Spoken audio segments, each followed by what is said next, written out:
Times Square casino backers withdraw their proposal to residents.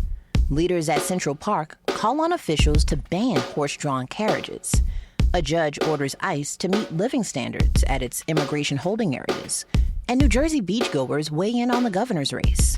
From WNYC, this is NYC Now. I'm Janae Pierre. Backers of a casino proposed for Times Square have reversed course on their proposal to create a $22 million fund benefiting residents of a nearby affordable housing complex. SL Green, along with partners Caesars Entertainment and Roc Nation, now say they're nixing their proposal to make those casino funds available for use by residents of Manhattan Plaza on 43rd Street. The news site West 42nd Street reports the developer's new plan would earmark millions of dollars to the West Side Community Fund.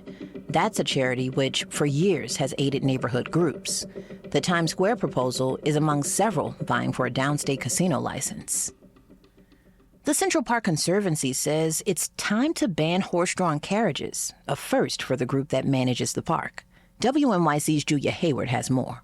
Conservancy President Betsy Smith says recent runaway horse incidents, road damage, and sanitation problems show the carriage trade is unsafe for visitors and harmful to the park. In a letter to city leaders, she called it no longer compatible with a modern, heavily used public space. The nonprofit is now backing Rider's Law, a city council bill named after a horse that was euthanized after it collapsed. If signed into law, it would end horse carriage licenses in 2026 and help drivers transition to other jobs. The push comes a week after a horse named Lady collapsed and died in Hell's Kitchen. A judge is ordering ICE to meet basic living standards at New York's holding area for immigrants. We'll get the details after the break.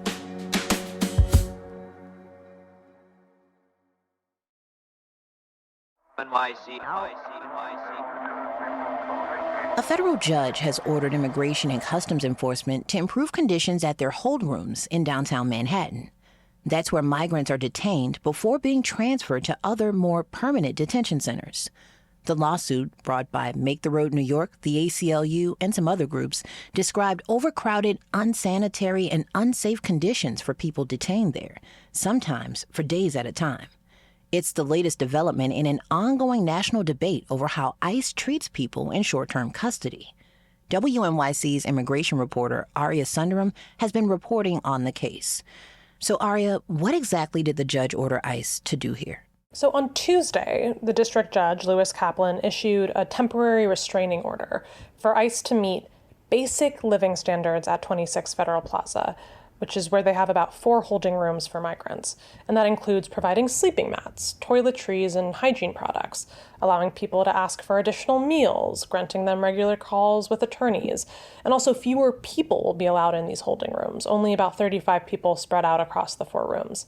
And this is after those civil rights groups you mentioned filed a lawsuit with some disturbing allegations of people sleeping on concrete benches or the floor, sometimes for days at a time with as many as 100 people, being given inadequate food, at most only 2 small meals per day, according to the lawsuit, and being denied basic hygiene items like toothbrushes and menstrual products.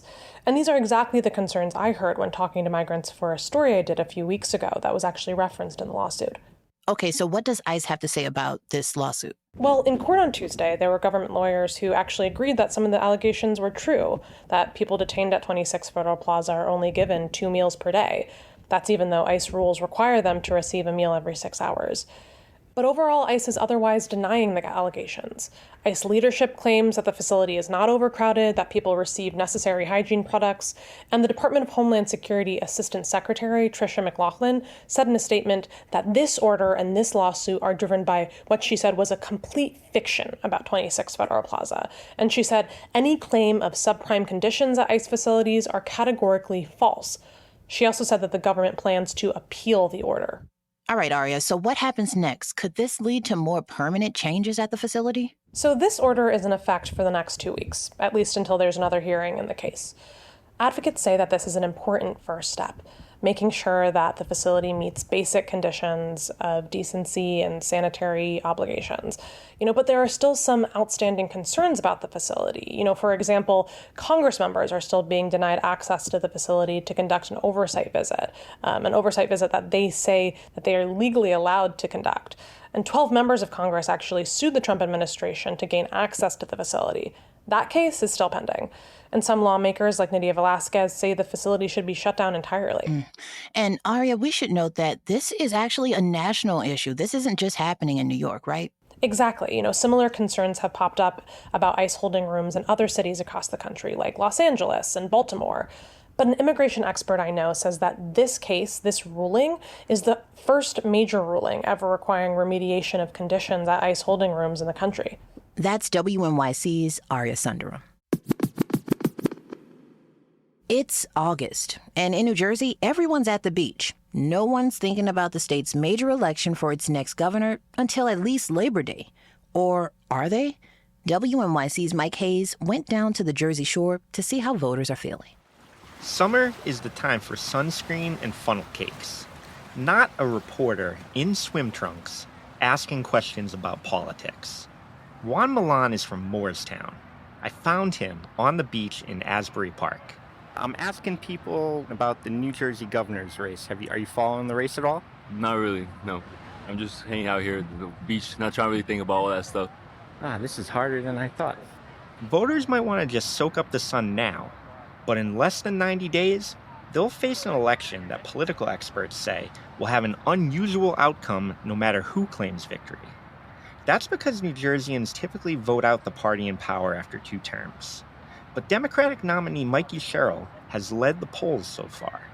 And a win for her would mean a 3rd term for Democrats after Governor Phil Murphy leaves office. We love Mikey Sherrill. Lori Murphy of New Providence was fine with that. I met her under a beach tent with her family. I just think that she can work with Democrats and Republicans. She's progressive enough, but not too much that it would scare people off. And we need her right now. Polls also show a tightening race. A recent StimSite research poll showed Sherrill's once healthy 20-point lead has shrunk to just 6 points. And it shows an increasing number of voters are leaning towards Republican nominee Jack Ciattarelli. Voters like Melissa Zonfrillo from Long Valley. I'm definitely voting for Jack, that's for sure. And we need to flip this red, absolutely, in New Jersey. If Ciattarelli wins, that would break a different New Jersey tradition. The state's governor's race has long been considered a bellwether of the national mood. That's because it always comes the year after a presidential election. And more often than not, New Jerseyans vote against the party in the White House. It could all come down to which candidate gets the most support from undecided voters like Alejandro Fernandez from North Bergen. Is there a particular candidate you're interested in, might vote for in the upcoming election? Right now I'm a little undecided, kind of still waiting for just a little bit more research. Fernandez says immigration is his key issue, and he's looking for a governor to further President Trump's policies. I'm an immigrant, like most of this country is, but just, got to come the right way. For that reason, he's leaning Republican. What do you think about Mikey Sherrill and Jack Ciattarelli? Based on, what I've seen so far, what I've read, I think Jack might be a little better for us. I found Sandra Romero from Bloomfield lounging in a beach chair beside her mom. She's also undecided, sort of leaning towards Sherrill. I think she has a great history. She's a woman. She's been in the military before. I'm supporting her mainly. I've heard great things about her. Affordability is top of mind for Romero. Housing prices and electricity bills have skyrocketed, for example. And she says if Ciattarelli can show her a good plan on some key issues, she could switch her vote. So if Jack could come out with a good plan to tackle property taxes, tackle energy, you might switch sides? Yes, maybe. I don't think that's off the table. That's WNYC's Mike Hayes. Thanks for listening to NYC Now from WNYC.